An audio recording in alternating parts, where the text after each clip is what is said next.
காவல்துறை நீங்க பிற நாடுகளை நீங்க கம்பேர் பண்ணா நம்மகிட்ட காவலர்களும் காவல்துறை அதிகாரிகளும் மக்கள் தொகைக்கு ஏற்ப இங்க சரிவிகிதத்துல இல்லை. இப்ப இங்கிலாந்து போன்ற நாடுகள்ல ஒரு மாதத்தில் ஒரு தண்டனை 10 பேர் வந்தால் ஒரு காவலர் அவங்க நியமிப்பாங்க. அவங்களுடைய சட்டத்துல முன்னாடி இருந்ததாக அந்த தகவல் இருக்கு. தமிழ்நாடு சிறைத்துறை வச்சுக்கிட்டுங்களேன்.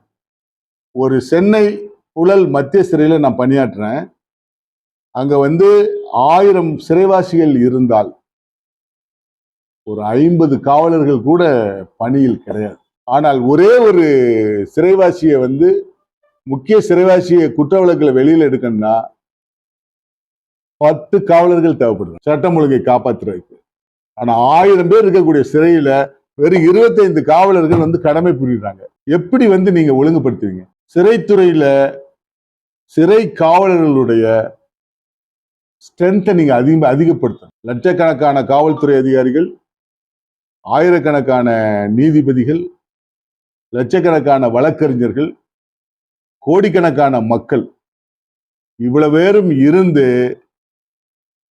பல ஆண்டுகள் விசாரிச்சு சிறைத்துறையில நீங்க பாத்தீங்கன்னா கடைசியா நாங்க 10,000க்கும் மேற்பட்ட ஊழியர்கள் அங்க இல்லை.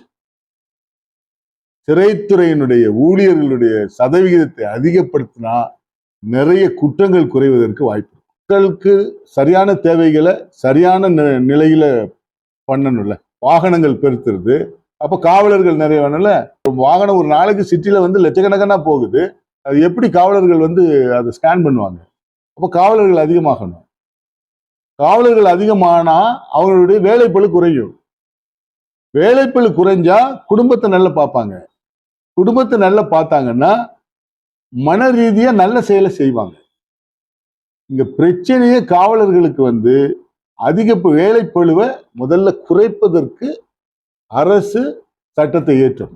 தமிழ்நாடு காவல்துறைக்கும் அந்த 24 மணி நேர வேலை பார்க்கணுங்கிறத மாத்தி அவங்களுக்கு குறைந்த மணியான அவங்க குடும்பங்களை போய் ஓய்வெடுக்கக்கூடிய நேரங்களை சரிப்படுத்தினா அந்த உளவியல் தாக்குதல்ல இருந்து அவங்க மாறுவாங்க.